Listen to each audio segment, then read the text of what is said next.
have 8.1. Do we have anyone from AATA?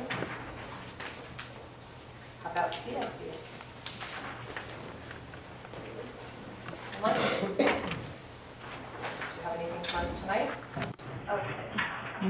So at Meadowlark, what's going on is Sports Day is on February 20th, and then Read Across America is happening March 2nd through March 6th, which it is a week that encourages kids to find joy in reading. At High Desert, their winter dance was on the 7th. Science Olympiad's been having practice every Friday. Engineers Week is happening the 18th through the 21st, and there will be a special guest visiting on the 19th to give an engineering presentation to the students. The Stein Bee will be held at 6 o'clock in the High Desert Gym on the 19th. Boys and girls soccer teams have a game against Sword Prep at Vasquez on the 18th at 3:30 and at 4. And the 5th graders will have the opportunity to participate in the STEM Starbase Academy at Edwards Air Force Base. It's a 5-week session, and it's a highly interactive enrichment program that provides hands-on experience in STEM learning environment. And then at Vasquez, boys varsity basketball had a wild card CIF game against Santa Clarita Valley International on the 11th and played Eastside Christian on the 12th and won both. They play next tomorrow at 7 o'clock at home. There was a wild card boys soccer game on the 12th against Ojai Valley at home, and girls had a wild card game against Heritage Christian on the 11th. The boys play in the next round of CIF tomorrow, 3 o'clock at home. And Vasquez hosted the 8th grade roadshow on the 11th, so pretty much high schoolers pick up the 8th graders and show them around the campus to get them ready for next year. And then Winter Formal was on the 8th, and it was a success with around 200 students in attendance. So that's all I got for this week. Thank you.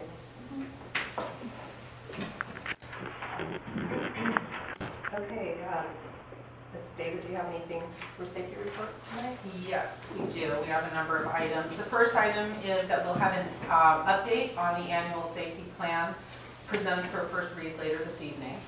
So we wanted to let you know that.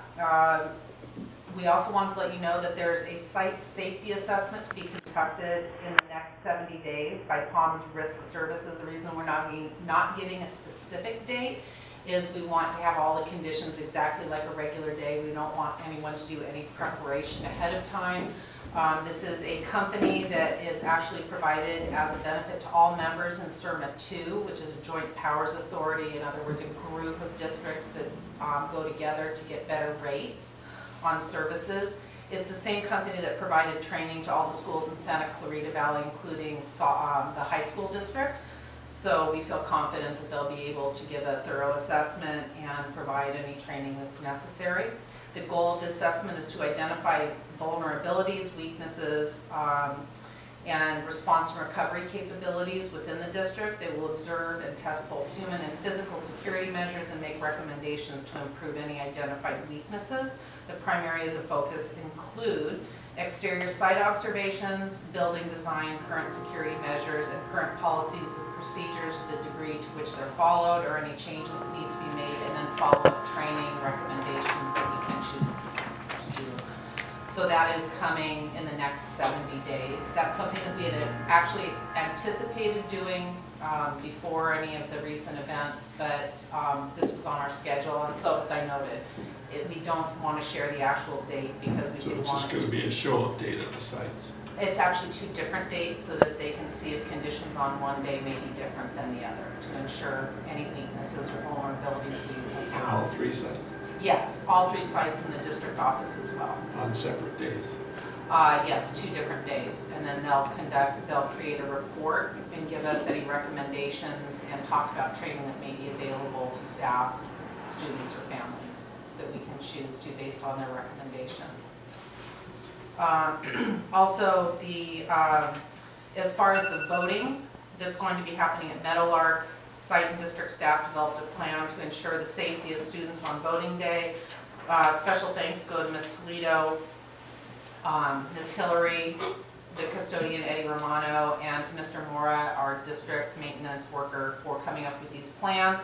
Just so that everyone's on the same page on what to expect. Students will eat at the outdoor tables. The custodian will bring additional tables and benches. If the weather's inclement, the students will eat in the library.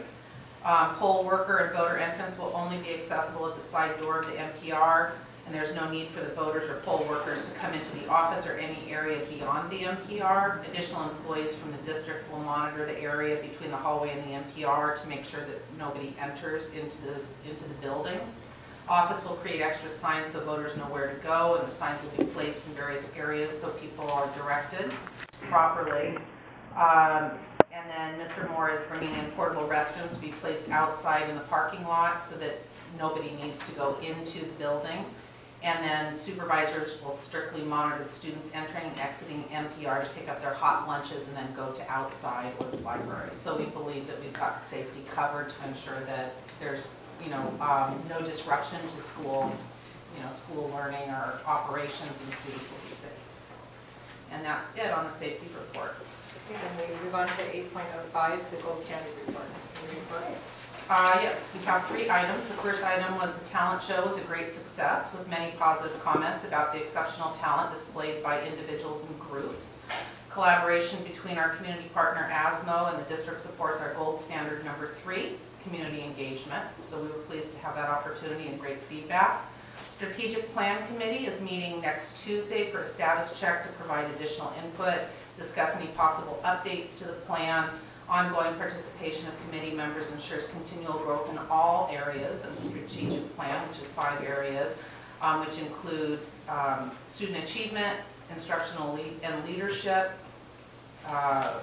community engagement, safety and connectedness, and utilization of fiscal resources. So we're looking forward to that.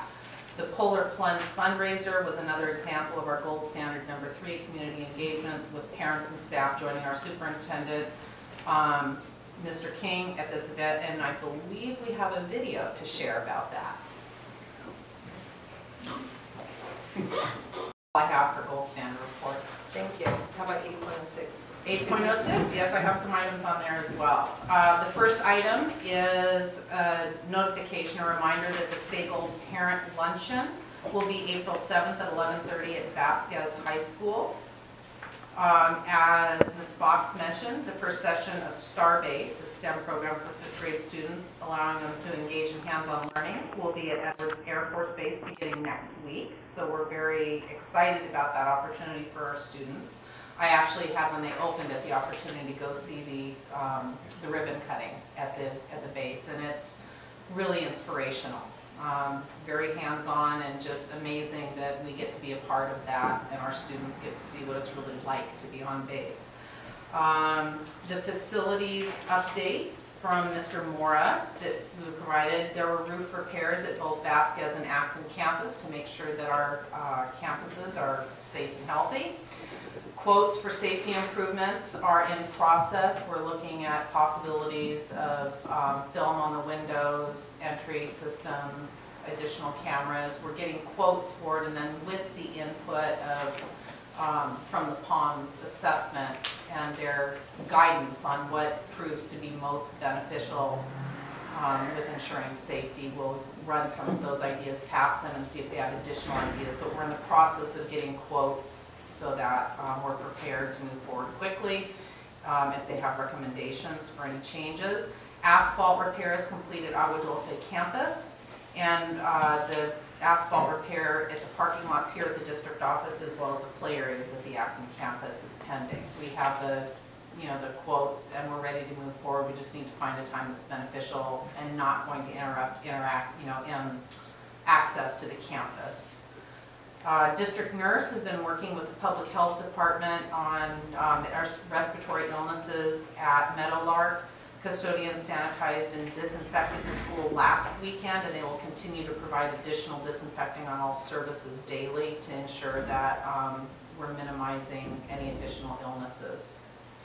And one last item in that is I did have the opportunity, I think it was a week ago, to attend a declining enrollment strategies for success during challenges times workshop. That's the title of it. And it was presented by School Services of California, which provides information and guidance to school districts throughout California on matters related to budget and business matters.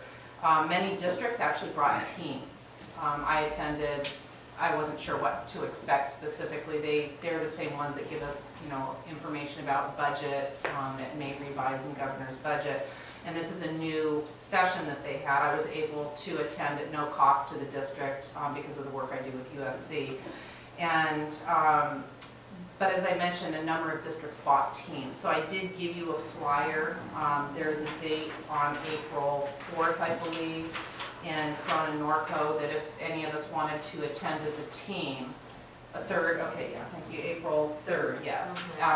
If anyone wanted to attend, we could sign up so that we all have the same information, because what they specialize in is addressing, you know, in ways that minimize impact to students and staff, and engaging the community in any decisions regarding decline enrollment situations. So you can let us know if you have interest and availability on that. And that is the end of my information. Thank you. Okay, board member comments. We'll start with Mr. Fox. Just very briefly, with regard to the faculty talent show, you know, Larry has been working Mr. King, sorry, has been working very hard at encouraging an environment in which our students and our teachers and our staff move out of their comfort zones. And you know, that's what that talent show was for me, was all about. Although I'm not suggesting, I think that came up organically through Asmo and Miss Ciceri, I think. But however it came to be, I thought it was terrific, because when students see their teachers and their superintendent moving out of their comfort zone, maybe it encourages them to do the same, and that's how people make themselves better. So I thought that was terrific, and I'm thrilled that that it happened, and hopefully it will happen again. That's all. Thank you. So I have a couple different things. First off, I can't tell you guys how excited I am to hear we're participating in Starbase. And all you guys, thank you. Like, thank you for the effort. I got a chance to check out Starbase, and I feel like a child just being in there looking at it. So actually being able to have some of our students in there is amazing. It's great to hear that we have so many teams that are actually going forward with wildcard CIFCs. That's something I'm going to be really excited to look into. And Lynn, thank you for sharing the plan for the voting center safety. I know that was a big concern with a lot of people, so that was awesome. Beyond that, yeah, jumping into a freezing cold lake is rough, but it was kind of awesome. Thanks. Well, jumping into a lake was hot, but my hot chocolate was perfect, because I was at home watching you doing a lot. I'm going, there ain't no way. Little graham in the hot chocolate works great. So the Faculty Follies was a fun night, and compliments to Mr. Fox's wife, I understand, was like, who is this lady? What staff member is this playing the saxophone? And she was absolutely great, and she paired up with our superintendent to have a little duet with the brass, and then of course shout out to Mr. Sheldon to get up there and do his little solo. He was in the back, and I kept, get away from that door. He was walking out the back door, and I go, "You really gonna do this?" And he goes, "Yeah, I am." And I said, "Well, power to you, man. I would never do that." He was awesome. It was just a great night. The students did well. They had some poetry readings, and it was just a real good night for everybody, classified and certificated, to come up and do things, so it was a fun night. Let's see here. Oh, and then getting to the encouragement of helping us with our students and their accomplishments with the athletics and the playoffs. The boys basketball had a great home game on their wild card, winning the wild card, made them eligible for round one. They traveled to Fullerton last night for the round one, and they won there, and now they won the toss, so they have another game tomorrow. Now it gets to the big boys. Now it's round two of their boys playoffs. It's going to be a great game. It's at 7 o'clock. Come out to the gym. It's great. Went to the boys soccer game against, I forget who they played. Oh, I forget who they played, but they were right off the bat, had a nice little, lot of aggressive teamwork, and they were short-handed with some athletes, so there was only a couple of subs, but they won, and they won the toss, and so they have a game tomorrow too at home. So we got 2 home games in the second round, soccer and basketball, and that gives a message. There's opportunities for students to come here and get a great education, and have an opportunity to play, not sit on the bench at some of like the big schools. And that's the uniqueness that we have in our small community and our school. They can come here and be impact players from day one. And our student athletes are our ambassadors that go out. And so congratulations to all the players and be there. So I encourage everybody to come out to the soccer game and come to the basketball game tomorrow. It's going to be lots of fun. And with that, I turn it over to you. Thank you. I didn't attend the polar plunge, and I wouldn't. But I really appreciate you guys making this fun. That was fun to watch. No way. Jacuzzi, I'll go in the jacuzzi. So that was really fun to watch. Thanks for participating. I attended on the... Excuse me, we can do the jacuzzi We'll jump do that, for you. yes, right, that. I'll help you with Okay. that. On January 28th, I attended the Antelope Valley School Board Association. Mr. Fox, this was on the human trafficking. I think you went to Lexa last year, and it's very alarming. So at some point, we're going to have to figure out how we kind of make people more aware of what's going on. It's alarming and very.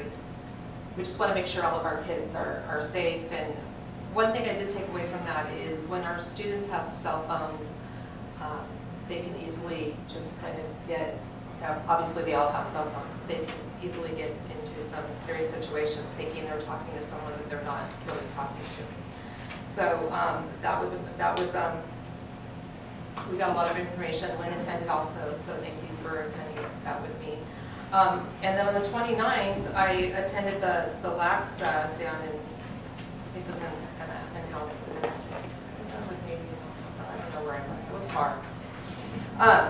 We went down there and we had Pedro Noguero, and he talked about implicit bias. So that was a great evening representing our school board. And then, yes, Tuesday, I attended the Antelope Valley Superintendent's Breakfast, and it was all about student voice.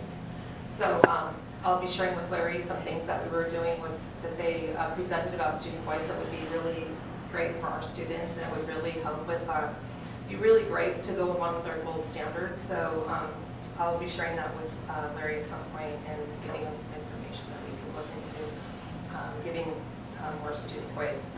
So that's all I have for this evening. Anything else? But it was very interesting information. Yes, so agreed. Yeah. So with that, we'll move on to the consent calendar. Can I make a motion to approve items 901 through 909? Move. Unless there's any discussion or anything we need. I'll second the motion. Okay.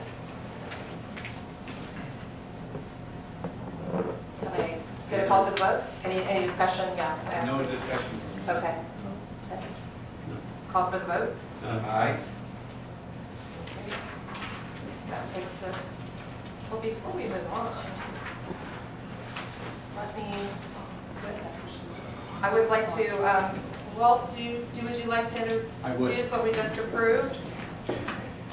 Yes, there's two items on our agenda this evening that you've already approved, and thank you very much. One is a consulting agreement with Mr. Dave Armstrong, who's helping us out with administrative duties at High Desert, and thank you very much for doing that. In addition, we have just recently entered into a contract with Ms. Kim Shaw, who's with us this evening, so if you please stand up. I'd like to thank her for coming out of retirement to assist us with coverage while Ms. Toledo is taking care of some family medical issues, and Kim is helping us out in the meantime. So thank you very much for approving that. And Kim, thank you for helping us out in these tough times. Thank you. So I just want to thank you for helping us. I was hoping we could all maybe introduce ourselves. Okay. Or just Ms. President, can we? Yes. It would be, well, we would have to determine if, how we would address it. I feel reasonably confident that they'll approve Yeah. it because, But this there's is no time something, frame on that. They do compare, part of the form requires us to compare the number of days we closed this year compared to previous years in the last 5 days, because there's an expectation on the state that if you have a history of closures due to snow, inclement weather, fires, emergency type conditions, that you would build in emergency days into your calendar. We've not had that typically. We'll have snow days, but they're rare. So we've not had closures. If you have too many in the lab and you don't make accommodations for that, they would be less likely to approve. So I feel reasonably confident that they would approve these, and I think we should know within probably 30 to 45 days. Any questions or Well, comments? my only comment is, it happened, it's a shame the students lose the education, but to compound it by having us take a financial hit, which affects our ability to provide education next year, would be a real travesty. So, of course, we all hope that the state approves it, recognizing the extraordinary conditions. And this would be going to the California Department of Education. right? It goes first to the county office and then ultimately up to CDE. So our recommendation is that the board would consider approval of this item. Call for the vote? Any more discussion? No? Call for the vote? Aye. Aye. Next, we have 10.02. We have the Dave District Safety Plan. This is a first read. I'd like to open this up. Second. Right now, first read, we're going to do that. Yes, I will do it in the absence of Mr. Brockway, who is the lead of the committee.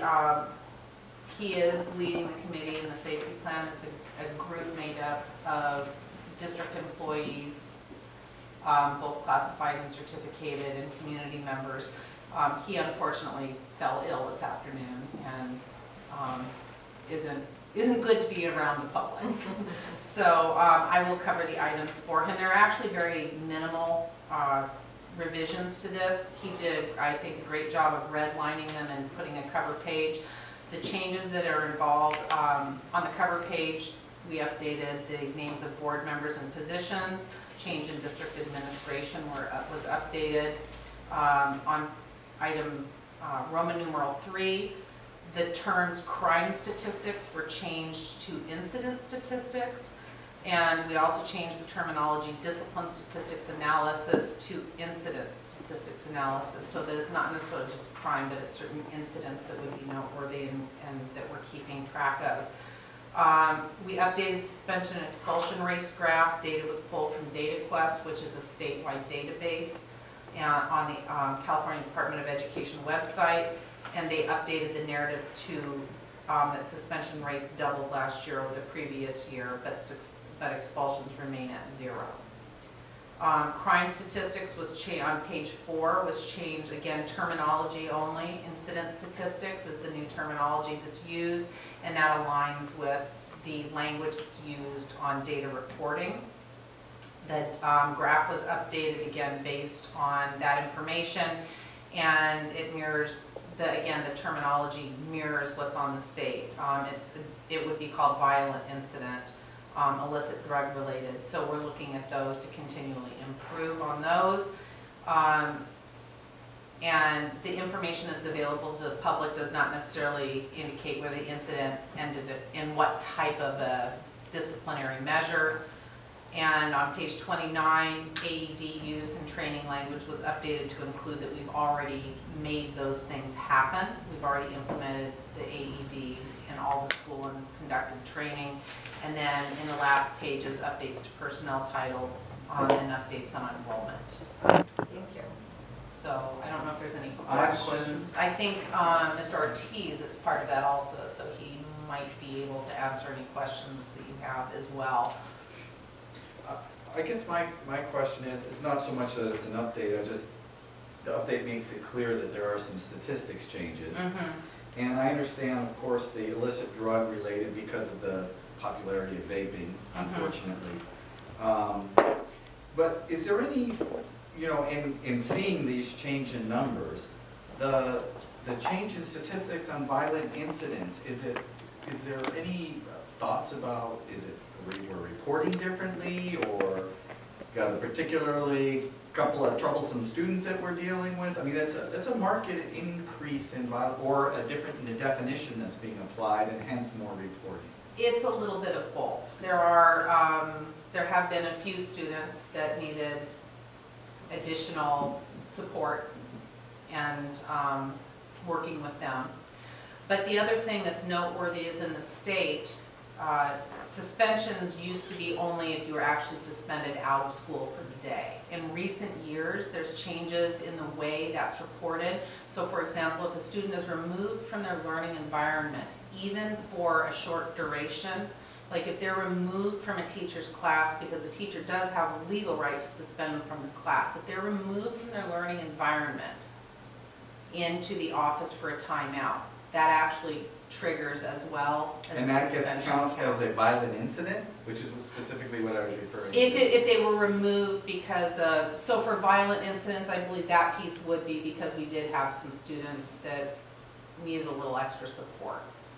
If they were removed from class. We had, the last year we had a little bit more of a challenge with a few students Okay, that so- needed, so that had a number, we had a few students who had a number of discipline incidents over the course of a year. So we would expect that to drop back down? I believe so. Okay. The other thing is that we've actually also implemented new strategies for PBISs, which is,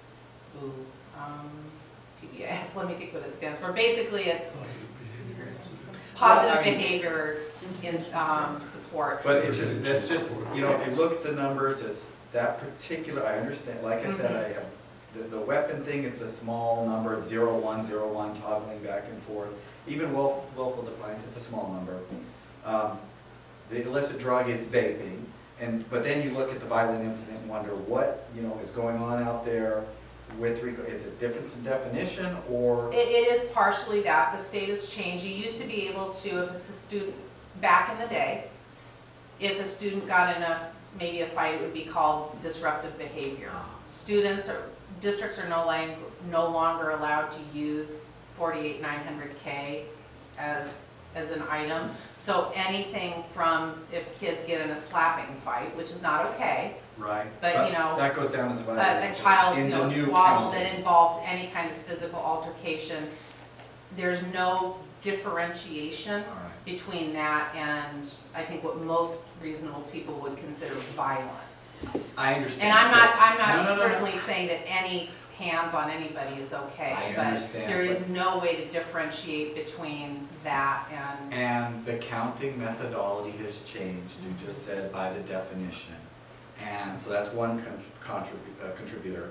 And the other contributor was, you suggested there might have been a couple of students that needed more work, and that's been dealt with. yes. Okay, thank You know, both, you know, especially with the fact that we do have the counselors that are working extensively with students to help Okay. with peer Thank you. resolutions. So this, And as far as PBIS goes, this is year 2. Year 1, you're not implementing anything.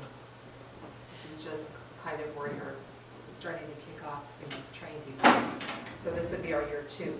Yeah, being more proactive Yes. with the students and helping them learn conflict resolution and how to positively interact and intercept student behaviors that are undesirable before they happen. so this shock of 41 is across the, you know, it's like we're not the only one but because it's our first year that we'll have a settling and get things under control. I believe that will so. settle. It's not like, oh my gosh, that's, okay.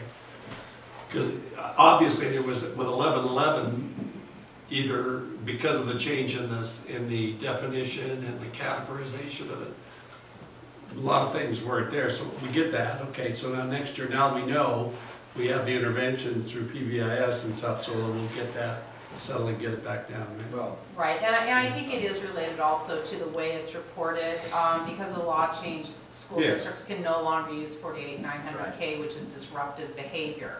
I can only speak for myself and pretty much any administrator that I ever interacted with. If it wasn't an all-out brawl, you were, you know, and it was generally like the first time a kid maybe got in trouble, it would be disruptive behavior. You know, because everyone drew attention and you'd be working with the family, certainly to correct any behavior, but it was not it was not coded as something that would Right. trigger a violent incident. Thank you, that was my question. Okay, any other comments or questions? Okay. So we're not gonna take action on this because it's first read. Any changes that you recommend at this point? If s- I don't think so. I'll just put it out there for consideration.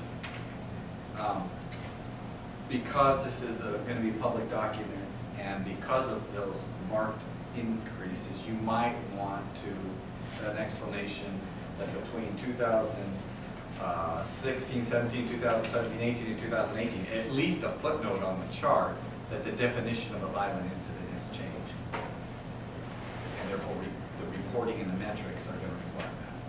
Something like it Yeah, complies just a with the suggestion, redefinition because of capitalization. without asking that question, you would not know that. Right, yeah, Whereas the with the vaping, definition, it's clear because it's called out. You guys actually point, Well, in the text of the document, you say, because of the popularity of electronic cigarettes, yeah, we're seeing some increases in numbers. That doesn't mean it's okay, but at least there's an explanation there.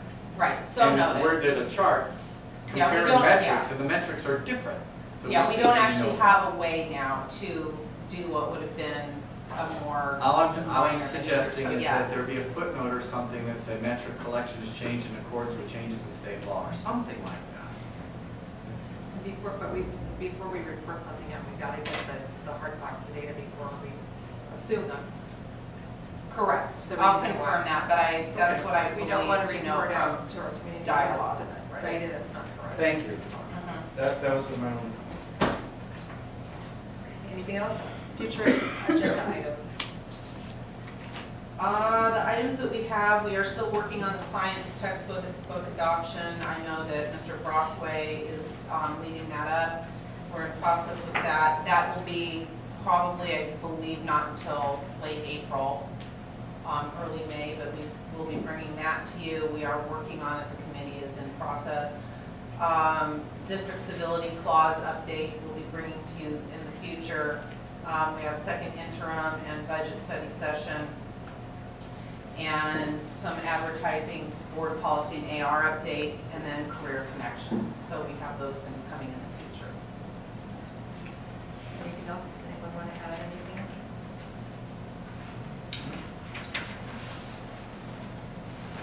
Item 12, calendar. The next board meeting will be February 27th and on March 12th. Anything else we need to add to that? Okay. Nothing to report out from closed session this evening? No action taken? And with that, do I have a motion to adjourn? Second. Call for the vote? Aye.